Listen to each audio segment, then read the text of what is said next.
ਬਿਸਮਿल्लाहिर्रहमानिर्रहीम ਤੇ अस्सलाम वालेकुम। 26 ਸਤੰਬਰ ਪਾਕਿਸਤਾਨ ਦੇ ਵਿੱਚ ਜੁਮੇ ਦੀ ਸਵੇਰ ਤੇ ਅੱਜ ਦੇ ਪੰਜਾਬੀ ਵੀਲੌਗ 'ਚ ਚੜ੍ਹਦੇ ਤੇ ਲਹਿੰਦੇ ਪੰਜਾਬ ਦੇ ਸੱਜਣਾ ਤੇ ਮਿੱਤਰਾਂ, ਭੈਣਾਂ ਤੇ ਭਰਾਵਾਂ, ਮਾਵਾਂ ਤੇ ਬਜ਼ੁਰਗਾਂ ਨੂੰ ਜੀ ਆਇਆਂ ਨੂੰ। ਅੱਜ ਦੀ ਸਭ ਤੋਂ ਪਹਿਲੀ ਖਬਰ ਤੇ ਕਾਊਂਟਡਾਊਨ ਤੋਂ ਸ਼ੁਰੂ ਕਰਨੇ ਆ। 64 ਦਿਨ 64 ਡੇਜ਼ 64 ਦਿਨ ਰਹਿ ਗਏ ਨੇ ਫੀਲਡ ਮਾਰਸ਼ਲ ਆਸਿਮ ਮੁਨੀਰ ਦੀ ਦੂਜੀ ਰਿਟਾਇਰਮੈਂਟ ਤੇ ਨਵੇਂ ਆਰਮੀ ਚੀਫ ਦੇ ਆਉਣ ਤੇ। ਹੁਣ ਤੁਸੀਂ ਆਖਣਾ ਹੈ, ਬਲਕਿ ਤੁਸੀਂ ਹੱਸਣਾ ਹੈ ਵੀ ਗਿੱਲ ਸਾਹਿਬ ਕਿਹੜੇ ਕੰਮ ਨੂੰ ਲੱਗੇ ਉੱਥੇ ਵਾਈਟ ਹਾਊਸ ਦੇ ਵਿੱਚ ਤੇ ਭੰਗੜੇ ਪੈ ਗਏ ਨੇ, ਮੁਲਾਕਾਤਾਂ ਹੋ ਗਈਆਂ ਨੇ ਉੱਥੇ ਤੇ ਜਨਾਬ ਠੱਠੇ ਲੱਗੇ ਨੇ ਤੇ ਸਦਰ ਟਰੰਪ ਨੇ ਦੋਵਾਂ ਨੂੰ ਅਜ਼ੀਮ, ਅਰਦਲੀ ਨੂੰ ਵੀ ਤੇ ਅਰਦਲੀ ਦੇ ਜਿਹੜੇ ਫੀਲਡ ਮਾਰਸ਼ਲ ਸਾਹਿਬ ਨੇ ਦੋਵਾਂ ਨੂੰ ਅਜ਼ੀਮ ਲੀਡਰ ਕਰਾਰ ਦਿੱਤਾ ਹੈ। ਤੇ ਹੁਣ ਤੇ ਗੱਲਾਂ ਹੀ ਸਾਰੀਆਂ ਸਿੱਧੀਆਂ ਹੋ ਗਈਆਂ ਨੇ ਕਿਉਂਕਿ ਸਦਰ ਟਰੰਪ ਨੇ ਪਾ ਲਈ ਹੈ ਜੱਫੀ ਤੇ ਇਹਦਾ ਮਤਲਬ ਹੈ ਕਿ ਹੁਣ ਇਹਨਾਂ ਨੂੰ ਕੋਈ ਪਰੇਸ਼ਾਨੀ ਨਹੀਂ ਤੇ ਕਾਹਦਾ ਕਾਊਂਟਡਾਊਨ ਚੁੱਕੀ ਫਿਰਦੇ ਹੁਣ ਤੇ ਉਹ ਹੀ ਹੋ ਨੇ ਫੀਲਡ ਮਾਰਸ਼ਲ ਸਾਹਿਬ ਵੀ। ਚਲੋ ਇੱਕ ਪਾਸਾ ਤੇ ਗੱਲ ਵੇਖਣ ਦਾ ਇਹ ਹੈ ਔਰ ਇਹਦੀ ਕੋਈ ਸ਼ੱਕ ਨਹੀਂ ਕਿ ਇਸ ਵੇਲੇ ਤੁਹਾਨੂੰ ਵੇਖ ਕੇ ਇੰਝ ਹੀ ਲੱਗ ਰਿਹਾ ਵੀ ਗੇਮ ਬਿਲਕੁਲ ਸੈੱਟ ਹੋ ਗਈ ਹੈ। ਲੇਕਿਨ ਮੈਂ ਤੁਹਾਨੂੰ ਇੱਕ ਗੱਲ ਦੱਸਣਾ, ਜਦੋਂ ਵੱਡੀ ਸਾਰੀ ਹਨੇਰੀ ਆਉਣੀ ਹੋਵੇ ਨਾ, ਇਹੋ ਜਿਹੀ ਹਨੇਰੀ ਜਿਹਨੇ ਬੜੇ ਬੜੇ ਬੁਰਜ ਉਲਟਾ ਦੇਣੇ ਹੋਣ ਜਾਂ ਜਿਹਨੇ ਬੜੇ ਬੜੇ ਦਰਖਤ ਜਿਹੜੇ ਨੇ ਉਹ ਪੁੱਟ ਦੇਣੇ ਹੋਣ ਜੜ੍ਹਾਂ ਤੋਂ ਹੀ ਤੇ ਮੂਧੇ ਕਰਕੇ ਸੁੱਟ ਦੇਣੇ ਹੋਣ, ਉਸ ਤੋਂ ਪਹਿਲਾਂ ਬਿਲਕੁਲ ਸਨਾਟਾ ਹੁੰਦਾ ਹੈ। ਇਹੋ ਜਿਹਾ ਸਨਾਟਾ ਹੁੰਦਾ ਵੀ ਤੁਹਾਨੂੰ ਕੋਈ ਪਰਿੰਦਾ ਵੀ ਉੱਡਦਾ ਨਜ਼ਰ ਨਹੀਂ ਆਉਂਦਾ। ਹਰ ਸ਼ੈ ਸਹਿਮ ਕੇ ਬੈਠੀ ਹੁੰਦੀ ਹੈ, ਮਤਲਬ ਹਵਾ ਵੀ ਨਹੀਂ ਚੱਲਣ ਡਈ ਹੁੰਦੀ, ਬਿਲਕੁਲ ਰੁਕ ਜਾਂਦੀ ਹੈ ਹਰ ਸ਼ੈ। ਉਸ ਤੋਂ ਬਾਅਦ ਫਿਰ ਇਹੋ ਜਿਹਾ ਹਨੇਰ ਚੱਲਦਾ ਹੈ ਕਿ ਤਬਾਹੀ ਕਰ ਦਿੰਦਾ ਹੈ। ਸਦਰ ਟਰੰਪ ਸਾਹਿਬ ਨੇ ਜਿਹੜੀ ਗੱਲਬਾਤ ਅੱਜ ਤੈਯਬ ਅਰਦਗਾਨ ਦੇ ਨਾਲ ਮੁਲਾਕਾਤ 'ਤੇ ਵੀ ਕੀਤੀ ਹੈ ਕਿ ਅਸੀਂ ਕੋਈ ਮੁਆਹਦਾ ਕਰਨ ਦੇ ਬੜਾ ਹੀ ਲਾਗੇ ਆਪਣੇ ਹਾਂ। ਤੁਹਾਨੂੰ ਪਤਾ ਹੀ ਹੈ ਕਿ ਪਾਕਿਸਤਾਨ ਦੀ ਜਿੱਡੀ ਵੀ ਇੱਜ਼ਤ ਬਣ ਜਾਏ, ਲੇਕਿਨ ਪਾਕਿਸਤਾਨ ਅਮਰੀਕਾ ਨੂੰ ਕਿੱਡਾ ਕੁ ਪਿਆਰਾ ਹੈ ਇਹ ਤਾਂ ਤੁਹਾਨੂੰ ਸਾਰਿਆਂ ਨੂੰ ਅਜ਼ਲ ਤੋਂ ਪਤਾ ਹੈ। ਉਹਦੀ ਅਹਿਮੀਅਤ ਕਿੱਡੀ ਕੁ ਹੈ, ਮਤਲਬ ਜੋਗਰਾਫਿਕ ਉਹਦੀ ਅਹਿਮੀਅਤ ਕਿੰਨੀ ਕੁ ਹੈ, ਉਹਦੀ ਵੈਸੇ ਅਹਿਮੀਅਤ ਅਮਰੀਕਾ ਦੇ ਹਿਸਾਬ ਨਾਲ ਕਿੰਨੀ ਕੁ ਹੈ। ਇਹ ਹੁਣ ਜਿਹੜਾ ਇਸ ਵੇਲੇ ਟਹਿਲ ਸੇਵਾ ਲੱਭ ਰਹੀ ਹੈ, ਇਹ ਤਾਂ ਐਵੇਂ ਹੀ ਹੈ ਵੀ ਜਿਵੇਂ ਜਲਾਇਆਂ ਦੇ ਜਵਾਈ ਨੂੰ ਕੋਈ ਪਿੰਡ ਦੀ ਲੰਬੜਦਾਰੀ ਦੇ ਦੇ, ਉਹੀ ਕੰਮ ਜਿਹੜਾ ਉਹ ਚੱਲਣ ਡਿਆ। ਕਹਿਣ ਦਾ ਮਤਲਬ, ਮੁਹਾਵਰਤਨ ਮੈਂ ਗੱਲ ਕੀਤੀ, ਇਹਨੂੰ ਸੀਰੀਅਸ ਨਾ ਲੈ ਲੈਣਾ। ਕਹਿਣ ਦਾ ਮਤਲਬ ਇਹ ਹੈ ਕਿ ਇਹ ਸਭ ਕੁਝ ਉਹਨਾਂ ਕੁਝ ਲੱਭ ਰਿਹਾ ਹੈ ਜਿਹੜਾ ਕਦੀ ਇਹਨਾਂ ਵੀ ਨਹੀਂ ਸੀ ਸੋਚਿਆ ਵੀ ਇਹ ਸਾਡੇ ਨਾਲ ਕੀ ਹੋਣ ਡਿਆ। ਇਹ ਆਪ ਵੀ ਪਰੇਸ਼ਾਨ ਨੇ, ਲੇਕਿਨ ਸੌਦਾ ਬਹੁਤ ਵੱਡਾ ਕਰਨ ਜਾ ਰਹੇ ਨੇ। ਉਹ ਹੁਣ ਸੌਦਾ ਕਿੱਡਾ ਕੁ ਵੱਡਾ ਕਰਨ ਜਾ ਰਹੇ ਨੇ ਉਹ ਅਸੀਂ ਉਰਦੂ ਵਿਲਾਗ ਦੇ ਵਿੱਚ ਤੁਹਾਡੇ ਸਾਹਮਣੇ ਸ਼ਮਸ਼ਾਦ ਅਹਿਮਦ ਸਾਹਿਬ ਦੀ, ਨਜਮ ਸੇਠੀ ਸਾਹਿਬ ਦੀ ਤੇ ਲੈਫਟੀਨੈਂਟ ਜਨਰਲ ਰਿਟਾਇਰਡ ਤਾਰਿਕ ਸਾਹਿਬ ਦੀ ਗੱਲਬਾਤ ਰੱਖ ਦਿੱਤੀ ਹੈ ਕਿ ਇਹ ਇਬਰਾਹਿਮੀ ਮੁਆਹਦਾ ਔਰ ਇਸਰਾਈਲ ਦਾ ਤਸਲੀਮ ਔਰ ਇਹ ਸਾਰੀ ਗੇਮ ਉਸ ਪਾਸੇ ਨੂੰ ਤੁਰ ਰਹੀ ਹੈ। ਫਿਰ ਉਹ ਕੁੜੀ ਜਿਹੜੀ ਕੁੜੀ ਤੇ ਨਹੀਂ, ਭੈਣ ਸਾਡੀ ਕਹਿ ਲਓ, ਮਾਸੀ ਕਹਿ ਲਓ, ਫੁੱਫੀ ਕਹਿ ਲਓ, ਖਾਲਾ ਕਹਿ ਲਓ, ਸ਼ਮਾ ਜਨੇਜੋ ਸਾਹਿਬਾ, ਉਹ ਵੀ ਆਂਦੀ ਹੈ ਵੀ ਬੜੇ ਚਿਰਾਂ ਤੋਂ ਆਖਦੀ ਸਾਂ ਵੀ ਇਸਰਾਈਲ ਨੂੰ ਤਸਲੀਮ ਕਰ ਲਓ। ਉਹ ਵੀ ਹੁਣ ਜਹਾਜ਼ ਦੇ ਉੱਤੇ ਚੜ੍ਹੀ ਫਿਰਦੀ ਹੈ। ਉਹਨੇ ਤੇ ਖੁੱਲ੍ਹ ਡੁੱਲ ਕੇ ਆਖਿਆ ਹੋਇਆ ਨਾ ਕਿ ਇਸਰਾਈਲ ਨੂੰ ਤਸਲੀਮ ਕਰੋ, ਜਿਵੇਂ ਕੀਤਾ ਜਾਂਦਾ ਜੇ ਉਵੇਂ ਕਰੋ। ਉਹ ਤੇ ਹੁਣ ਖੁੱਲ੍ਹ ਡੁੱਲ ਕੇ ਫਿਰ ਰਹੀ ਹੈ ਹਰ ਥਾਂ 'ਤੇ ਨਾਲ। ਔਰ ਬਲਕਿ ਉਹਨੇ ਟਵੀਟ ਕੀਤਾ ਕਿ ਮੈਂ ਹੁਣ ਕਿਹਨੂੰ ਸ਼ਹਬਾਜ਼ ਸ਼ਰੀਫ ਸਾਹਿਬ ਨੇ ਮਿਲਣਾ ਹੈ, ਕਿੱਥੇ ਮਿਲਣਾ ਹੈ ਡਿਪਲੋਮੇਸੀ ਦੇ ਵਿੱਚ। ਉਹਨਾਂ ਦੀਆਂ ਤਕਰੀਰਾਂ, ਖੁਫੀਆ ਫਾਈਲਾਂ ਸਾਰੀ ਮੇਰੇ ਕੋਲ ਐਕਸੈਸ ਹੈ ਤੇ ਉਹਨਾਂ ਕੋਲੋਂ ਟਵੀਟ ਡਿਲੀਟ ਕਰਵਾਏ ਗਏ, ਲੇਕਿਨ ਉਹ ਜਹਾਜ਼ 'ਚ ਚੜ੍ਹੇ ਫਿਰਦੇ ਨੇ ਅੱਜ ਕੱਲ੍ਹ। ਤੇ ਯੂਨਾਈਟਿਡ ਨੇਸ਼ਨ ਦੇ ਵਿੱਚ ਵੀ ਉਹ ਸਾਡੇ ਡਿਫੈਂਸ ਮਿਨਿਸਟਰ ਦੇ ਬਿਲਕੁਲ ਪਿਛਲੇ ਪਾਸੇ ਬੈਠੇ ਨੇ। ਹੁਣ ਆਪ ਤੁਸੀਂ ਹਿਸਾਬ ਲਾ ਲਓ ਕਿ ਉਹ ਇੱਕ ਪਾਸੇ ਇਸਰਾਈਲ ਵਾਲਿਆਂ ਨਾਲ ਵੀ ਮੁਲਾਕਾਤ ਕਰਦੀ ਹੈ, ਬੀਬੀ ਜਿਹੜੀ ਹੈ ਉਹ ਆਂਦੀ ਹੈ ਪਾਕਿਸਤਾਨ ਨੂੰ ਫੌਰਨ ਇਸਰਾਈਲ ਨੂੰ ਤਸਲੀਮ ਕਰਨਾ ਚਾਹੀਦਾ ਹੈ, ਤੇ ਦੂਸਰੇ ਪਾਸੇ ਗਿਟਮਿਟ ਉਹਦੀ ਹੁਣ ਇਸ ਪੂਰੇ ਸਿਸਟਮ 'ਚ ਮਤਲਬ ਜਰਨੈਲਾਂ ਨਾਲ ਵੀ ਪੂਰੀ ਹੈ। ਹੁਣ ਰੈੱਡ ਕਾਰਪੇਟ ਤੇ ਜੱਫੀਆਂ ਤੇ ਪੱਪੀਆਂ ਤੇ ਅਜ਼ੀਮ ਲੀਡਰ ਤੇ ਜੋ ਕੁਝ ਸ਼ਹਬਾਜ਼ ਸ਼ਰੀਫ ਵਿਚਾਰੇ ਨੂੰ ਤਾਂ ਕਦੀ ਮਾਂ ਨੇ ਇੰਨੀ ਵਾਰੀ ਨਹੀਂ ਸੀ ਚੁੰਮਿਆ। ਯਕੀਨ ਕਰੋ, ਮਾਂ ਜੀ ਦੀ ਅੱਲਾ ਹਯਾਤੀ ਕਰੇ, ਉਹਨਾਂ ਦੀ ਉਮਰ ਦਰਾਜ਼ ਕਰੇ। ਉਹਨਾਂ ਨੂੰ ਵੀ ਨਵਾਜ਼ ਸ਼ਰੀਫ ਹੀ ਬਹੁਤਾ ਪਿਆਰਾ ਸੀ। ਇਹ ਤਾਂ ਵਿਚਾਰਾ ਬਸ ਇੰਝ ਹੀ ਮੇਰੇ ਤਰ੍ਹਾਂ ਰੋਲ ਖੋਲ ਕੇ ਪਲ ਪੁਲ ਗਿਆ। ਤੇ ਕਹਿਣ ਦਾ ਮਤਲਬ ਇਹ ਹੈ ਕਿ ਤੇ ਘਰ ਵਾਲਿਆਂ ਨੇ ਕਦੀ ਇੰਨਾ ਨਹੀਂ ਸੀ ਚਾਲਾਡ ਕੀਤਾ ਸ਼ਹਬਾਜ਼ ਸ਼ਰੀਫ ਸਾਹਿਬ ਦਾ ਜਿੰਨਾ ਸਦਰ ਟਰੰਪ ਕਰਨ ਡਏ ਨੇ। ਉਹ ਇੰਝ ਹੀ ਹੈ, ਤੁਹਾਨੂੰ ਪਤਾ ਵੀ ਜਿਵੇਂ ਕੁਰਬਾਨੀ ਦੇ ਜਾਨਵਰ ਨੂੰ ਕੁਰਬਾਨੀ ਤੋਂ ਪਹਿਲਾਂ ਪਾਣੀ ਛਾਣੀ ਪਿਆਉਂਦੇ ਨੇ, ਉੱਤੇ ਮਹਿੰਦੀ ਸ਼ਹਿੰਦੀ ਲਾਉਂਦੇ ਨੇ, ਫੁੱਲ ਫੁੰਮਣ ਵੀ ਫੁੱਲਾਂ ਵਰਗੇ ਜਿਹੜੇ ਫੁੱਲ ਹੁੰਦੇ ਨੇ ਉਹ ਫੁੰਮਣ ਆਖ ਦਿੰਦੇ ਨੇ। ਜਿਹੜੇ ਆਰਟੀਫਿਸ਼ਲ ਫੁੱਲ ਬਣਾਏ ਹੁੰਦੇ ਨੇ ਪੰਜਾਬੀ 'ਚ ਉਹਨਾਂ ਨੂੰ ਫੁੰਮਣ ਆਖ ਦਿੰਦੇ ਨੇ, ਜਿਵੇਂ ਕੱਪੜੇ ਦਾ ਫੁੱਲ ਬਣਾਉਣਾ, ਧਾਗੇ ਦਾ ਫੁੱਲ ਬਣਾਉਣਾ। ਅਤੇ ਜਿਹੜੇ ਫੁੰਮਣ ਸ਼ੁੰਮਣ ਇਹਨਾਂ ਨੂੰ ਬੰਨ੍ਹ ਕੇ ਜਨਾਬ ਇਹਨਾਂ ਨੂੰ ਝਾਂਜਰਾਂ ਛਾਂਜਰਾਂ ਪਵਾ ਕੇ ਲਾਲ ਕਾਰਪੇਟ ਸੂਆ ਲਾਲ ਘੁਮਾ ਫਿਰਾ ਰਹੇ ਨੇ ਸਾਰਾ ਕੁਝ। ਇਹ ਸਮਝੋ ਵੀ ਇਹਨਾਂ ਨੂੰ ਕੰਮ ਪੈਣ ਵਾਲਾ। ਅਸਲ ਮੁਸੀਬਤ ਤਾਂ ਇਹ ਹੈ ਵੀ ਇਹ ਕੀ ਆਂਦੇ ਨੇ ਚਣਿਆਂ ਦੇ ਬੁੱਢ ਬੱਕਰਾ ਰਾਖਾ ਪਾਇਆ ਹੈ। ਇਹ ਕੰਮ ਤਾਂ ਤੁਹਾਨੂੰ ਸਾਰਿਆਂ ਨੂੰ ਪੈਣ ਵਾਲਾ ਹੈ, ਇਹਨਾਂ ਨੂੰ ਇਕੱਲਿਆਂ ਨਹੀਂ ਪੈਣ ਵਾਲਾ। ਇਹ ਕੰਮ ਨਾਲ ਦੀ ਨਾਲ ਤੁਹਾਨੂੰ ਵੀ ਪੈਣ ਵਾਲਾ। ਹੁਣ ਤਗੜੇ ਹੋ ਜਾਓ, ਸੀਟ ਬੈਲਟ ਬੰਨ੍ਹ ਲਓ ਅਤੇ ਕੰਮ ਪੈ ਜਾਣ ਲੱਗਾ ਜੇ। ਅਤੇ ਹੁਣ ਇਹ ਕੰਮ ਕਿਹੜੇ ਪਾਸਿਓਂ ਪੈਣਾ, ਇਰਾਨ ਵਾਲੇ ਪਾਸਿਓਂ ਵੀ ਪੈਣਾ, ਇਸਰਾਈਲ ਵਾਲੇ ਪਾਸਿਓਂ ਵੀ ਪੈਣਾ, ਕਿਉਂਕਿ ਫੀਲਡ ਮਾਰਸ਼ਲ ਨੇ ਹਰ ਸ਼ੈ ਜਿਹੜੀ ਜੇ ਉਹ ਫੂਕ ਦੇਣੀ। ਉਹਨੂੰ ਐਕਸਟੈਂਸ਼ਨ ਚਾਹੀਦੀ ਹੈ। ਕਿਸੇ ਵੀ ਕੀਮਤ ਦੇ ਉੱਤੇ ਉਹਨੇ ਇਕਤਦਾਰ ਦੇ ਵਿੱਚ ਰਹਿਣਾ। ਇਹ ਜਿਹੜਾ ਮੈਂ ਦਿਨ ਗਿਣਦਾ ਰਹਿਣਾ, ਉਹਨਾਂ ਦੀ ਹਿੱਕ ਤੇ ਦੀਵਾ ਬਲਦਾ ਜਿਹੜਾ, ਇਹ 64 ਦਿਨ 63 ਦਿਨ 65 ਦਿਨ 66 ਦਿਨ, ਇਹਦੇ ਚੱਕਰ ਦੇ ਵਿੱਚ ਉਹਨਾਂ ਹਰ ਸ਼ੈ ਫਨਾ ਫਿੱਲਾ ਕਰ ਦੇਣਾ। ਇਸ ਵਾਸਤੇ ਹਜੇ ਵੀ ਥੋੜ੍ਹਾ ਜਿਹਾ ਵੇਲਾ ਹੈ ਕਿ ਅਸੀਂ ਕਾਊਂਟਡਾਊਨ ਜਿਹੜਾ ਉਹਨੂੰ ਜਾਰੀ ਰੱਖੀਏ, ਕਿਉਂਕਿ ਨਵਾਜ਼ ਸ਼ਰੀਫ ਸਾਹਿਬ ਅਜੇ ਵੀ ਬਿਸਤਰੇ 'ਤੇ ਪਏ ਨੇ ਜਾ ਕੇ ਹਸਪਤਾਲ ਦੇ, ਅਤੇ ਇਹ ਸਾਰੀਆਂ ਸ਼ੈਵਾਂ ਸਾਨੂੰ ਵੇਖਣੀਆਂ ਪੈਣੀਆਂ ਨੇ, ਸਮਝਣੀਆਂ ਪੈਣੀਆਂ ਨੇ। ਇਹਦੇ 'ਚ ਕੋਈ ਸ਼ੱਕ ਨਹੀਂ ਕਿ ਵਕਤੀ ਤੌਰ 'ਤੇ ਇੰਝ ਲੱਗਦਾ ਵੀ ਇਹਨਾਂ ਬਾਜ਼ੀ ਪਲਟ ਦਿੱਤੀ ਹੈ। ਲੇਕਿਨ ਮੈਂ ਫਿਰ ਰਿਪੀਟ ਕਰਾਂਗਾ, ਬਾਜ਼ੀ ਏਡੀ ਛੇਤੀ ਪਲਟੀ ਨਹੀਂ ਜਾਣੀ। ਇੱਕ ਪਾਸੇ ਪਾਕਿਸਤਾਨ ਦੀ ਆਵਾਮ ਖਲੋਤੀ ਹੈ, ਇੱਕ ਪਾਸੇ ਇਹ ਖਲੋਤੇ ਨੇ, ਅਤੇ ਹੁਣ ਇਹ ਜੋ ਕੁਝ ਕਰਨ ਜਾ ਰਹੇ ਨੇ, ਤੁਹਾਨੂੰ ਯਕੀਨ ਤਾਂ ਨਹੀਂ ਆਉਣਾ ਮੇਰੀ ਗੱਲ ਦਾ, ਲੇਕਿਨ ਉਹਦੇ ਵਿੱਚ ਪਾਕਿਸਤਾਨ ਦੀ ਫੌਜ ਦੇ ਵਿੱਚੋਂ ਵੀ ਬੜੀ ਵੱਡੀ ਤਾਦਾਦ ਇੱਕ ਇਹਨਾਂ ਦੇ ਨਾਲ ਨਹੀਂ ਖਲੋਤੀ ਹੋਣੀ। ਅੱਗੇ ਚੱਲਦੇ ਹਾਂ ਜ਼ਰਾ, ਇਹ ਗੱਲ ਤਾਂ ਹੋ ਗਈ। ਸ਼ਾਹਿਦ ਅਫਰੀਦੀ ਸਾਹਿਬ, ਉਹਨਾਂ ਦਾ ਇਲਾਕਾ ਵੀ ਵਾਦੀ ਤੀਰਾ ਹੈ। ਉਹ ਸਾਰੇ ਉਹ ਕੰਮ ਕਰਦੇ ਨੇ ਜਿਹੜੇ ਇਮਰਾਨ ਖਾਨ ਸਾਹਿਬ ਨੇ ਕੀਤੇ ਸਨ, ਸਾਰੇ ਉਹ ਕੰਮ ਕਰਦੇ ਨੇ। ਆਲਦੋ ਕਿ ਉਹਨਾਂ ਦਾ ਕ੍ਰਿਕਟਿੰਗ ਕੈਰੀਅਰ ਉਹ ਜਿਹਾ ਨਹੀਂ, ਉਹ ਵਿਚਾਰੇ ਅਕਸਰ ਜ਼ੀਰੋ 'ਤੇ ਹੀ ਆਊਟ ਹੁੰਦੇ ਸਨ, ਅਤੇ ਬਸ ਕੰਪਨੀ ਦੀ ਮਸ਼ਹੂਰੀ ਬਹੁਤ ਹੀ ਸੀ, ਪਰਫਾਰਮੈਂਸ ਘੱਟ ਹੀ ਸੀ। ਫਿਰ ਪੜ੍ਹੇ ਲਿਖੇ ਬਿਲਕੁਲ ਹੀ ਨਹੀਂ ਹੈਗੇ। ਇਮਰਾਨ ਖਾਨ ਦੇ ਪੜ੍ਹੇ ਲਿਖੇ ਸਨ, ਇਹ ਤਾਂ ਵਿਚਾਰਾ ਮੇਰੀ ਤਰ੍ਹਾਂ ਬਿਲਕੁਲ ਹੀ ਪੜ੍ਹਿਆ ਲਿਖਿਆ ਹੈ ਹੀ ਨਹੀਂ, ਜੋ ਮੈਨੂੰ ਲੱਗਦਾ ਹੈ। ਮੇਰਾ ਜ਼ਾਹਿਰ ਹੈ ਓਪੀਨੀਅਨ ਹੀ ਹੈ, ਹੋ ਸਕਦਾ ਹੋਵੇ ਪੜ੍ਹਿਆ ਲਿਖਿਆ, ਲੇਕਿਨ ਬਿਲਕੁਲ ਹੀ ਗੱਲਬਾਤ ਤੋਂ ਮੈਨੂੰ ਤਾਂ ਇੰਝ ਹੀ ਜਾਪਦਾ ਵੀ ਪੜ੍ਹਿਆ ਲਿਖਿਆ ਕੋਈ ਨਹੀਂ। ਇਹ ਚੈਰਿਟੀ ਵੀ ਕਰਦੇ ਨੇ, ਇਹ ਜਨਾਬ ਕਮਰਸ਼ੀਅਲ ਵੀ ਕਰਦੇ ਨੇ, ਕਦੀ ਦੱਸਦੇ ਨੇ ਵੀ ਵਾਲਾਂ ਦੀ ਖੁਸ਼ਕੀ ਕਿਵੇਂ ਖ਼ਤਮ ਹੋ ਸਕਦੀ ਹੈ, ਕਦੀ ਕੋਈ, ਸਾਰੇ ਕੰਮ ਹੀ ਕਰਦੇ ਨੇ। ਇਹ ਰੌਲਾ ਇਹ ਹੈ ਵੀ ਇਹ ਵੀ ਇਮਰਾਨ ਖਾਨ ਸਾਹਿਬ ਤਰ੍ਹਾਂ ਪਾਪੂਲਰ ਹੋਣਾ ਚਾਹੁੰਦੇ ਨੇ। ਇਹ ਚੈਰਿਟੀ ਵਾਲਾ ਕੰਮ ਮੇਰਾ ਖਿਆਲ ਹੈ, ਮੇਰਾ ਓਪੀਨੀਅਨ ਹੈ ਵੀ ਇਸ ਤੋਂ ਕਰਦੇ ਨੇ। ਹੁਣ ਇਹਨਾਂ ਦਾ ਇਲਾਕਾ ਤੀਰਾ, ਇਹ ਕਰ ਰਹੇ ਸਨ ਪ੍ਰੈਸ ਕਾਨਫਰੰਸ, ਉੱਥੇ ਬੰਦੇ ਨੇ ਸਵਾਲ ਪੁੱਛਿਆ ਵੀ ਵਾਦੀ ਤੀਰਾ ਦੇ ਵਿੱਚ 25 ਬੰਦਿਆਂ ਨੂੰ ਸ਼ਹੀਦ ਕਰ ਦਿੱਤਾ, ਤੁਹਾਡਾ ਉਹਦੇ 'ਤੇ ਕੀ ਖਿਆਲ ਹੈ? ਤੁਸੀਂ ਮਜ਼ੰਮਤ ਕਰਦੇ ਹੋ ਜਿਹੜੇ ਬੰਦੇ ਸ਼ਹੀਦ ਹੋਏ ਨੇ, ਜੋ ਕੁਝ ਹੋ ਰਿਹਾ ਉੱਥੇ ਆਪਰੇਸ਼ਨ ਹੋ ਰਿਹਾ। ਹੁਣ ਮੇਰਾ ਮਤਲਬ ਹੈ ਕਿ ਇਹ ਹੁਣ ਇਮਰਾਨ ਖਾਨ ਦੀ ਕੋਈ ਅਸਲ ਕਾਪੀ ਤਾਂ ਨਹੀਂ ਹੈ ਨਾ, ਕੋਸ਼ਿਸ਼ ਤਾਂ ਕਰਦੇ ਨੇ ਇਮਰਾਨ ਖਾਨ ਬਣਨ ਦੀ, ਪਰ ਇਮਰਾਨ ਖਾਨ ਬਣ ਤਾਂ ਨਹੀਂ ਸਕਦੇ, ਕੋਸ਼ਿਸ਼ ਜਿੰਨੀ ਮਰਜ਼ੀ ਕਰਦੇ ਰਹਿਣ। ਇਹ ਜ਼ਰਾ ਆਪੇ ਹੀ ਸੁਣ ਲਓ ਕਿ ਭਾਈ ਉਹਨਾਂ ਨੇ ਅੱਗੋਂ ਆਖਿਆ ਕੀ ਹੈ। साहब, खैबर वादी तिरा में जो बमबारी हुई है जिसमें बच्चे खवातीन शहीद हुए, क्या आप उन लोगों के लिए इंसाफ का मुतालबा करेंगे? कानूनी कार्रवाई होनी चाहिए, मुज़म्मत करेंगे? मेरा वो इलाका है, मेरा अपना घर है वहाँ पे, और मैं समझता हूँ कि बहुत सारी चीज़ें सामने आ रही हैं, नज़र आ रही हैं। वहाँ पर जब मैंने हॉस्पिटल शुरू किया, वहाँ पे मैंने स्कूल शुरू किया, तो अभी शुरू ही करने लगे थे कि वहाँ से मुझे ऐसे कॉल्स आना शुरू हो गई कि वो प्रोजेक्ट्स मेरे अभी तक दोनों कंप्लीट नहीं हो सके। वहाँ के लोगों के लिए मैंने किए थे, जो भी हो इस मुल्क की बेहतरी के लिए। देखिए, अपने लोगों के खिलाफ बंदूक नहीं उठाया जाता। अब फैमिली होती है, मुख्तलिफ बहन भाई होते हैं, आप नाराज़ भी होते हो सारा कुछ, लेकिन आप किसी के खिलाफ बंदूक नहीं उठाते। आपकी कोशिश ये होती है कि डायलॉग्स के ज़रिए जो मशरान हैं, बड़े हैं, उनको बिठाया जाए, उनसे बात की जाए, जो कि हो भी रही हैं, बहुत सारी चीज़ें हो रही हैं वहाँ पे।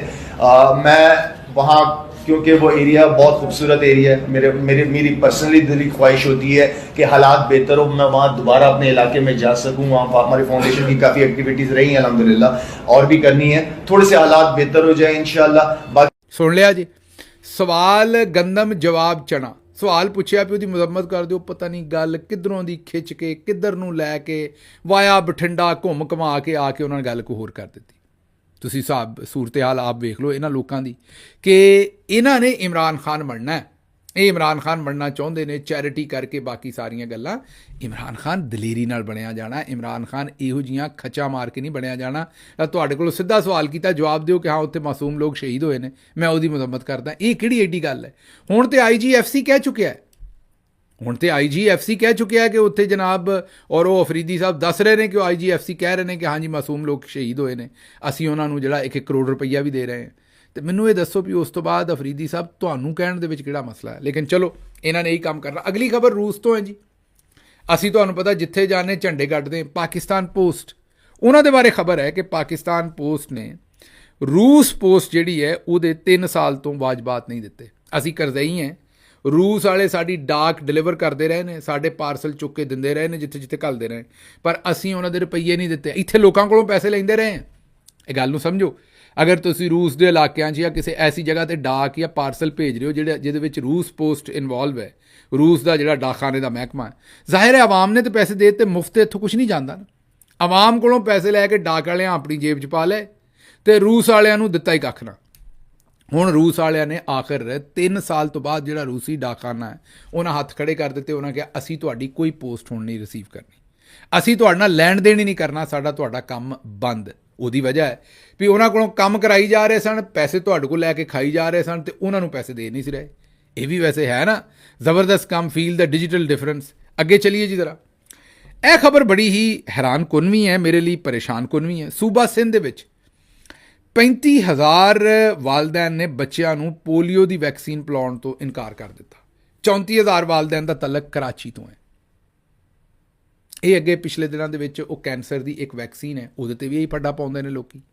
ਮੇਰੀ ਸਮਝ ਤੋਂ ਬਾਹਰ ਹੈ, ਲੋਕਾਂ ਨੂੰ ਕਾਹਦਾ ਫਿਕਰ ਹੈ? ਪਾਕਿਸਤਾਨ ਜਿਹੜਾ ਚੌਥੀ ਪੰਜਵੀਂ ਵੱਡੀ ਆਬਾਦੀ ਹੈ ਦੁਨੀਆ ਦੀ, ਇਹ ਕਿਉਂ ਤੁਸੀਂ ਇਹ ਸਮਝਣਾ ਸ਼ੁਰੂ ਕਰ ਦਿੰਦੇ ਹੋ ਵੀ ਇਹ ਜਿਹੜੀਆਂ ਵੈਕਸੀਨਾਂ ਇਹ ਤੁਹਾਡੀ ਆਬਾਦੀ ਘਟਾਉਣ ਵਾਸਤੇ ਬੱਚਿਆਂ ਨੇ ਪੀ ਲਈਆਂ ਤੇ ਉਹ ਬੱਚਿਆਂ ਨੇ ਜਿਹੜਾ ਜਨਾਬ ਉਸ ਤੋਂ ਬਾਅਦ ਅੱਗੋਂ ਗਾਂ ਉਹਨਾਂ ਦੇ ਵਿਆਹ ਕਰਨੇ ਨੇ ਤੇ ਉਹ ਬੱਚੇ ਪੈਦਾ ਕਰਨ ਦੇ ਕਾਬਿਲ ਨਹੀਂ ਰਹਿ ਜਾਣਗੇ, ਜਾਂ ਬੱਚੀਆਂ ਨੂੰ ਵੈਕਸੀਨ ਲਵਾ ਦਿੱਤੀ ਕੈਂਸਰ ਦੀ ਤੇ ਉਹ ਬੱਚੀਆਂ ਮਾਂ ਨਹੀਂ ਬਣ ਸਕਣਗੀਆਂ। ਇਹ ਤੁਹਾਨੂੰ ਕਿਉਂ ਲੱਗਦਾ ਦਿਨ ਰਾਤ ਬੈਠਿਆਂ ਵੀ ਪੂਰੀ ਦੁਨੀਆ ਤੁਹਾਡੀ ਆਬਾਦੀ ਦੇ ਪਿੱਛੇ ਪਈ ਹੈ? ਤੁਹਾਡੀ ਆਬਾਦੀ ਤੇ ਇੰਨੀ ਇੱਥੇ ਵੀ ਕੁਰਬਲ ਕਰਦੀ ਫਿਰਨ ਡਈ ਹੈ, ਤੁਹਾਡੇ ਕੋਲੋਂ ਆਪਣੇ ਕੋਲੋਂ ਨਹੀਂ ਸਾਂਭੀ ਜਾਣ ਡਈ ਪਾਕਿਸਤਾਨ ਦੀ ਆਬਾਦੀ। ਤੇ ਮੈਨੂੰ ਦੱਸੋ ਬਾਕੀ ਦੁਨੀਆ ਨੂੰ ਤੁਹਾਡੀ ਆਬਾਦੀ ਨਾਲ ਐਡਾ ਕਿਹੜਾ ਕੰਮ ਹੈ? ਐਵੇਂ ਕਿਉਂ ਪਰੇਸ਼ਾਨੀ 'ਚ ਪਏ ਰਹਿੰਦੇ ਹੋ ਵੀ ਪੂਰੀ ਦੁਨੀਆ ਤੁਹਾਡੇ ਖਿਲਾਫ ਹੈ, ਇਹ ਤੁਹਾਡੇ ਖਿਲਾਫ ਕੰਮ ਕਰ ਰਹੀ ਹੈ? ਮੇਰੀ ਸਮਝ ਤੋਂ ਬਾਹਰ ਹੈ ਕਿ ਇਹ ਐਡੀ ਪਰੇਸ਼ਾਨੀ ਅਸੀਂ ਕਿਉਂ ਬਣਾ ਲੈਂਦੇ ਹਰ ਚੀਜ਼ ਦੀ। ਜਿਹੜਾ ਚੰਗਾ ਕੰਮ ਸਾਡੇ ਨਾਲ ਹੋ ਰਿਹਾ ਹੁੰਦਾ ਕੋਈ ਮਤਲਬ ਹੁਣ ਵੈਕਸੀਨਾਂ ਨੇ ਇਹ ਲਵਾਉਣੀਆਂ ਪੈਣੀਆਂ ਨੇ। ਕਿਸੇ ਜ਼ਮਾਨੇ ਦੇ ਵਿੱਚ ਚੀਜ਼ਾਂ ਦੀਆਂ ਵੈਕਸੀਨਾਂ ਨਹੀਂ ਸਨ ਤਾਂ ਲੋਕੀ ਮਰ ਜਾਂਦੇ ਸਨ 20 ਸਾਲ 25 ਸਾਲ ਦੀ ਉਮਰ 'ਚ। ਅੱਜ ਬੜੀਆਂ ਸਾਰੀਆਂ ਬਿਮਾਰੀਆਂ ਉਹਨਾਂ ਦੀਆਂ ਵੈਕਸੀਨਾਂ ਛੋਟੇ ਹੁੰਦੇ ਆ ਜਿਹੜੇ ਟੀਕੇ ਲਵਾਉਂਦੇ ਜੇ ਬੱਚਿਆਂ ਨੂੰ ਹਿਫਾਜ਼ਤੀ, ਉਹ ਵੈਕਸੀਨ ਹੀ ਹੁੰਦਾ ਨਾ। ਇਹ ਪੋਲੀਓ ਤਰ੍ਹਾਂ ਉਹ ਵੀ ਵੈਕਸੀਨ ਹੀ ਹੁੰਦੀ ਹੈ ਨਾ, ਉਹ ਹਿਫਾਜ਼ਤੀ ਟੀਕੇ ਵੀ ਲਵਾਉਂਦੇ ਜੇ ਨਾ। ਇਹ ਵੀ ਇਹਦੇ ਬਾਰੇ ਕਿਸੇ ਅਹਿਮਕ ਨੇ ਐਵੇਂ ਇੱਕ ਫਜ਼ੂਲ ਗੱਲ ਛੱਡ ਦਿੱਤੀ ਕਿ ਜੀ ਇਹ ਬੜਾ ਨੁਕਸਾਨ ਹੁੰਦਾ, ਉਹ ਲੋਕੀ ਆ ਡਟ ਗਏ, ਉਸ ਤੋਂ ਬਾਅਦ ਪੀਣਾ ਛੱਡ ਗਏ। ਹੁਣ ਭਲੇ ਲੋਕੀ ਆਪ ਪੀਣ, ਆਪਣੇ ਬੱਚਿਆਂ ਨੂੰ ਪਿਆਉਣ, ਰੌਲਾ ਪਾਉਣ। ਉਹ ਕੈਂਸਰ ਦੀ ਵੈਕਸੀਨ ਨਾਲ ਵੀ ਇਹੀ ਕੰਮ ਕਰ ਰਹੇ ਨੇ। ਇਹ ਇੱਕ ਅਜੀਬ ਹੀ ਜਹਾਲਤ ਹੈ। ਇੱਥੋਂ ਤੱਕ ਜਹਾਲਤ ਹੈ ਕਿ ਜਿਹੜੇ ਪੋਲੀਓ ਦੇ ਕਤਰੇ ਪਿਆਉਣ ਵਾਲੇ ਨੇ ਉਹਨਾਂ ਦੇ ਉੱਤੇ ਜ਼ੁਲਮ ਕਰਦੇ ਨੇ। ਇੱਕ ਪੋਲੀਓ ਦੇ ਕਤਰੇ ਪਿਆਉਣ ਵਾਲੀ ਵਰਕਰ ਨੂੰ ਮਾਰਿਆ ਕੁੱਟਿਆ, ਉਹਨੇ ਪੁਲਿਸ 'ਚ FIR ਕਰਾਈ ਹੈ। ਉਹ ਪਿੰਡ ਦੀਆਂ ਕੋਈ 15 ਔਰਤਾਂ ਨੇ ਉਹਨੂੰ ਮਾਰਿਆ ਕੁੱਟਿਆ ਵੀ ਅਸੀਂ ਆਪਣੀ ਬੱਚੀ ਜਿਹੜੀ ਹੈ ਉਹਨੂੰ ਨਹੀਂ ਪੋਲੀਓ ਦੇ ਕਤਰੇ ਪਿਆਉਣ ਦੇਣੇ। ਇਹ ਹੀ ਕੰਮ ਜਿਹੜੀ ਵੈਕਸੀਨ ਲਾਉਣ ਵਾਲੀਆਂ, ਕੈਂਸਰ ਦੀ ਵੈਕਸੀਨ ਲਾਉਣ ਵਾਲੀਆਂ ਲੇਡੀ ਹੈਲਥ ਵਰਕਰ ਨੇ ਉਹਨਾਂ ਨਾਲ ਵੀ। ਵੇਖੋ ਜੇ ਤੁਸੀਂ ਏਡੇ ਜਾਨਵਰ ਜੇ, ਮਾਜ਼ਰਤ ਇਸ ਲਫ਼ਜ਼ 'ਤੇ, ਮਤਲਬ ਏਡੇ ਬੇਵਕੂਫ ਜੇ ਕਿ ਜਿਹੜੇ ਕੰਮ ਦੇ ਵਿੱਚ ਤੁਹਾਡੇ ਬੱਚਿਆਂ ਦੀ ਕੋਈ ਆਸਾਨੀ ਹੈ, ਉਹਨਾਂ ਦੀ ਅੱਗੋਂ ਜ਼ਿੰਦਗੀ ਦੇ ਵਿੱਚ ਕਿਸੇ ਵੱਡੀ ਬਿਮਾਰੀ ਤੋਂ ਬਚ ਜਾਣਗੇ, ਕਿਸੇ ਵੱਡੀ ਪਰੇਸ਼ਾਨੀ ਤੋਂ ਬਚ ਜਾਣਗੇ, ਬਜਾਏ ਇਸ ਦੇ ਕਿ ਤੁਸੀਂ ਆਪ ਖੜ ਕੇ ਆਪਣੇ ਬੱਚਿਆਂ ਨੂੰ ਵੈਕਸੀਨ ਲਵਾਓ, ਤੁਸੀਂ ਉਲਟਾ ਮਾਰ ਕੁਟਾਈ ਕਰਦੇ ਹੋ ਔਰ ਆਂਦੇ ਹੋ ਅਸੀਂ ਵੈਕਸੀਨ ਨਹੀਂ ਲਾਉਣੀ, ਸਾਡੇ ਖਿਲਾਫ ਸਾਜ਼ਿਸ਼ ਹੋ ਰਹੀ ਹੈ, ਬੈਨ ਅਲ-ਅਕਵਾਮੀ ਲੈਵਲ 'ਤੇ ਸਾਜ਼ਿਸ਼ ਹੋ ਰਹੀ ਹੈ ਕਿ ਸਾਡੀ ਆਬਾਦੀ ਘਟ ਜਾਏ। ਇਹਦੇ ਪਿੱਛੇ ਗੱਲ ਇਹ ਵੀ ਜੇ ਵੈਕਸੀਨ ਜਿਹਨੇ ਪੀ ਲਈ ਉਹ ਬੱਚਾ ਗਾਂ ਬੱਚੇ ਨਹੀਂ ਪੈਦਾ ਕਰ ਸਕਦਾ, ਜਾਂ ਬੱਚੀ ਗਾਂ ਬੱਚੇ ਨਹੀਂ ਪੈਦਾ ਕਰ ਸਕਦੀ। ਦੋਵਾਂ ਦੇ ਬਾਰੇ ਇਹੀ ਹੈ, ਮੁੰਡੇ ਨੂੰ ਪਿਆ ਲਈ ਤੇ ਤਦ, ਕੁੜੀ ਨੂੰ ਪਿਆ ਲਈ ਤੇ ਤਦ। ਇਸੇ ਤਰ੍ਹਾਂ ਕੈਂਸਰ ਦੀ ਲਵਾ ਲਿਆ ਟੀਕਾ ਕੁੜੀ ਨੂੰ ਤੇ ਤਦ, ਇਹਨਾਂ ਗਾਂ ਬੱਚੇ ਨਹੀਂ ਪੈਦਾ ਕਰਨ ਸਕਦੇ। ਬਈ ਕਿਹਨੂੰ ਐਡਾ ਇੰਟਰਸਟ ਹੈ ਵੀ ਤੁਹਾਡੀ ਜਿਹੜੇ ਤੁਸੀਂ ਇੱਥੇ, ਮੇਰਾ ਮਤਲਬ ਐਡੇ ਜਿਹੜੇ ਚੰਗੇਜ਼ ਖਾਨ ਜੰਮਣ ਡਏ ਉਹ ਸਾਰੇ, ਵੀ ਉਹ ਕਿਹਨੂੰ ਐਡੀ ਪਰੇਸ਼ਾਨੀ ਹੈ ਵੀ ਇਹ ਤੁਹਾਡੀ ਪਬਲਿਕ ਜਿਹੜੀ ਉਹ ਘੱਟ ਕਰਨੀ ਹੈ? ਨਾ ਕੋਈ ਬੇਵਕੂਫੀ ਦੇ ਕੁਛ ਆਉਂਦੇ ਨੇ, ਬੇਵਕੂਫ ਦੇ ਸਿਰ 'ਤੇ ਕੋਈ ਸਿੰਘ ਹੁੰਦੇ ਨੇ, ਗੱਲ ਤਾਂ ਸੱਚੀ, ਸਿੰਘ ਤੇ ਨਹੀਂ ਹੁੰਦੇ, ਇਹੋ ਜਿਹੇ ਹੀ ਹੁੰਦੇ ਨੇ। ਇਹ ਹੁਣ ਜਿਹੜੀ ਹਰਕਤ ਹੋ ਰਹੀ ਹੈ ਪੂਰੇ ਪੰਜਾਬ ਦੇ ਵਿੱਚ ਵੀ ਕਈ ਇਲਾਕਿਆਂ 'ਚ ਹੁੰਦੀ ਹੈ, KP 'ਚ ਬਹੁਤ ਜ਼ਿਆਦਾ ਹੁੰਦੀ, ਸਿੰਧ 'ਚ ਵੀ ਹੁੰਦੀ। ਹੁਣ ਤਾਂ ਕਰਾਚੀ ਦੇ ਨੰਬਰ ਸੁਣ ਕੇ ਤਾਂ ਮੈਂ ਪਰੇਸ਼ਾਨ ਹੋ ਗਿਆ ਵੀ ਕਰਾਚੀ, ਜਿਹਨੂੰ ਮੈਂ ਇੱਕ ਪੜ੍ਹਿਆ ਲਿਖਿਆ ਇੱਕ ਬਿਹਤਰ ਸ਼ਊਰ ਵਾਲਾ ਸ਼ਹਿਰ ਸਮਝਦਾ, ਉੱਥੇ ਵੀ ਇਹ ਕੰਮ ਹੋਣ ਡਿਆ। ਉਹ ਖੁਦਾ ਦਾ ਨਾਂ ਲਵੋ ਯਾਰ, ਹਯਾ ਨੂੰ ਹੱਥ ਮਾਰੋ। ਹੈਦਰਾਬਾਦ ਤੋਂ ਪੋਲੀਓ ਦਾ ਨਵਾਂ ਕੇਸ ਸਾਹਮਣੇ ਆ ਗਿਆ। 2025 ਦੇ ਵਿੱਚ ਤਸਦੀਕਸ਼ੁਦਾ 27 ਕੇਸ ਆ ਗਏ ਨੇ ਪਾਕਿਸਤਾਨ ਦੇ ਵਿੱਚ। ਇਹ ਇੱਕ ਵੀ ਹੋਵੇ ਨਾ ਤਾਂ ਬੜੀ ਪਰੇਸ਼ਾਨੀ ਦੀ ਗੱਲ ਹੈ। ਇੱਕ ਕੇਸ ਵੀ ਹੋਵੇ ਤੇ ਦਾ ਮਤਲਬ ਹੈ ਕਿ ਪੋਲੀਓ ਦਾ ਵਾਇਰਸ ਜਿਹੜਾ ਉਹ ਪਾਕਿਸਤਾਨ ਦੇ ਵਿੱਚ ਮੌਜੂਦ ਹੈ। ਦੁਨੀਆ ਪੂਰੀ ਮੁਕਾ ਚੁੱਕੀ ਹੈ, ਇੱਕ ਦੋ ਮੁਲਕ ਹੀ ਨੇ ਪੂਰੀ ਦੁਨੀਆ ਜਿੱਥੇ ਰਹਿ ਗਏ ਨੇ ਵਾਇਰਸ।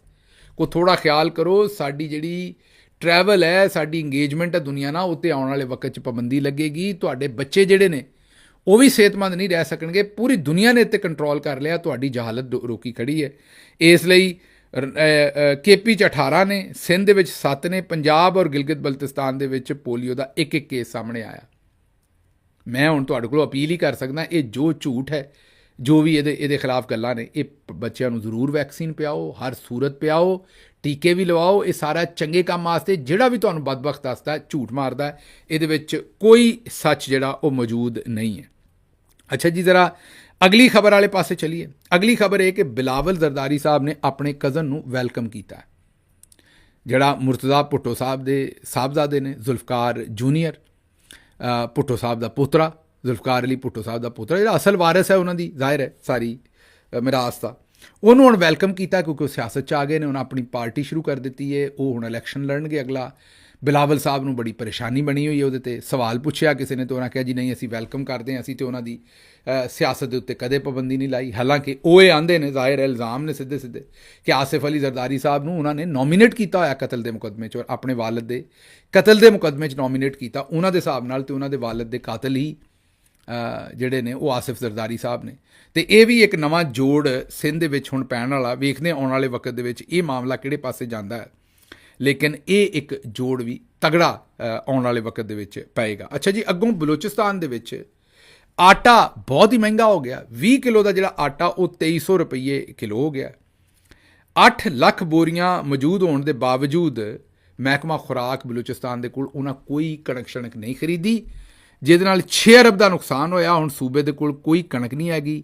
20 ਕਿਲੋ ਦਾ ਥੈਲਾ ਜਿਹੜਾ ਉਹ 2300 ਰੁਪਏ ਦਾ ਹੋ ਗਿਆ, ਤੇ ਦੂਜੇ ਪਾਸੇ ਜ਼ਰਾ ਹਿਸਾਬ ਲਾਓ, 2300 ਰੁਪਏ ਦੀ ਕਣਕ ਹੋ ਗਈ ਹੈ, ਤੇ ਦੂਜੇ ਪਾਸੇ ਜਿਹੜਾ ਬਲੋਚਿਸਤਾਨ ਦੇ ਵਜ਼ੀਰ ਆਲਾ ਸਾਹਿਬ ਨੇ ਉਹ ਸੁਪਰੀਮ ਕੋਰਟ ਬਾਰ ਨੂੰ ਮਿਲਦੇ ਨੇ, ਤੇ ਉੱਥੇ 10 ਕਰੋੜ ਜਾਂ 8 ਕਰੋੜ ਦਾ ਚੈੱਕ ਦਿੰਦੇ ਨੇ, ਮਤਲਬ 10 ਕਰੋੜ ਦਾ 10 ਕਰੋੜ ਇਮਦਾਦ ਦਾ ਚੈੱਕ ਦਿੰਦੇ ਨੇ। ਬਲੋਚਿਸਤਾਨ ਦੇ ਲੋਕ ਭੁੱਖ ਨਾਲ ਮਰ ਗਏ ਵਿਚਾਰੇ, ਉਹਨਾਂ ਦਾ ਕੋਈ ਪੁਰਸਾਨੇ ਹਾਲ ਨਹੀਂ, ਗੁਰਬਤ ਉੱਥੇ ਇੰਨੀ ਹੈ, ਤੇ ਇਹ ਸਾਹਿਬ ਜਿਹੜੇ ਨੇ 10-10 ਕਰੋੜ ਰੁਪਈਆ ਸੁਪਰੀਮ ਕੋਰਟ ਬਾਰ ਨੂੰ ਉਡਾ ਰਹੇ ਨੇ, ਉਹਨਾਂ ਨੂੰ ਰਿਸ਼ਵਤ ਲਾ ਰਹੇ ਨੇ, ਇੱਕ ਕਿਸਮ ਦੀ ਉਹਨਾਂ ਨੂੰ ਡੋਨੇਸ਼ਨ ਦੇ ਰਹੇ ਨੇ। ਇਹ ਸੂਰਤ ਹਾਲ ਹੈ ਪਾਕਿਸਤਾਨ ਦੇ ਵਿੱਚ।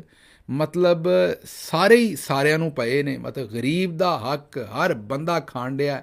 ਸੁਪਰੀਮ ਕੋਰਟ ਬਾਹਰ ਵਾਲਿਆਂ ਨੂੰ ਵੀ ਸ਼ਰਮ ਨਹੀਂ ਆਈ ਕਿ ਅਸੀਂ ਬਲੋਚਿਸਤਾਨ ਕੋਲੋਂ ਪੈਸੇ ਨਾ ਲਈਏ, ਮਾੜਾ ਸੂਬਾ, ਲੇਕਿਨ ਉਹ ਵੀ ਖਾ ਪੀ ਕੇ ਜਨਾਬ ਡਕਾਰ ਮਾਰ ਗਏ ਨੇ।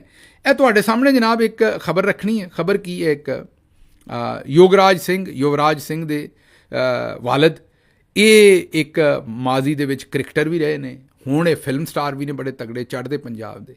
ਇਹਨਾਂ ਨੇ ਇਮਰਾਨ ਖਾਨ ਸਾਹਿਬ ਦੇ ਬਾਰੇ ਕੀ ਗੱਲ ਕੀਤੀ ਹੈ, ਔਰ ਉਹਦੇ ਨਾਲ ਜਿਹੜੇ ਉਹਨਾਂ ਦੇ ਸਾਥੀ ਕ੍ਰਿਕਟਰ ਸਨ ਉਹਨਾਂ ਨੂੰ ਵੀ ਇਹਨਾਂ ਨੇ ਥੋੜ੍ਹੀ ਜਿਹੀ ਹੋਸ਼ ਦਿਵਾਉਣ ਦੀ ਕੋਸ਼ਿਸ਼ ਕੀਤੀ ਹੈ, ਝਟਕਾ ਦੇਣ ਦੀ ਕੋਸ਼ਿਸ਼ ਕੀਤੀ ਹੈ। ਇਹ ਕੀ ਆਖਦੇ ਨੇ ਇਮਰਾਨ ਖਾਨ ਸਾਹਿਬ ਦੇ ਬਾਰੇ, ਇਹ ਸੁਣੋ। आप लोग क्रिकेट खेलते थे, कच्चे घरों में रहते थे, तो आपको कौन लेके आया था? आपका कोई बाप था? कोई माँ बाप थे? एक ही बाप है आपका, वो है इमरान खान। उसने आपको कच्चे घरों में, ये वकार यूनुस साहब साइकिल चलाते थे पजामे को क्लच प्लेट लगा के, क्लच प्लेट समझते हो, लगा के पजामा बीच में ना आ जाए। और यूसुफ जोहाना साहब क्या करते थे, या अपने इंजमान क्या करते थे, ये वसीम अकरम साहब क्या करते थे कि टीम बन गई उसके बाद तुम्हें टीम में लेके गए, तो वो आदमी को भूल गए क्या तुम? क्या तुमने सीखा उससे? यही इमरान खान वो आदमी है जो अपने देश के लिए आज जेल काट रहा है, जेल में है, उसको क्या पड़ी थी, लेकिन अपने देश के लिए प्यार है, देशवासियों के लिए प्यार है, कुछ तो कर रहा है। क्रिकेट के लिए क्या नहीं किया? अगर इमरान खान ना होते तो ये जितने भी दिग्गज कमेंट्री कर रहे हैं ना, ये नौकरी भी नहीं मिलती, और टके टके सर कहीं, मैं बोलना नहीं चाहता ऐसे अल्फाज, ठीक है, तो इनको शर्म आनी चाहिए जब ये बकवास करते हैं। ਸੁਣ ਲਿਆ ਜੀ। ਇਹ ਤੇ ਮੇਰਾ ਨਹੀਂ ਖਿਆਲ ਕਿਸੇ ਤਬਸਰੇ ਦੀ ਲੋੜ ਹੈ, ਇਹ ਇੰਨਾ ਹੀ ਕਾਫੀ ਹੈ ਜਿਹੜਾ ਇਹਨਾਂ ਨੇ ਆਖਿਆ। ਮੈਨੂੰ ਇੱਥੋਂ ਦਿਓ ਇਜਾਜ਼ਤ, ਤੇ ਰੱਬ ਰਾਖਾ।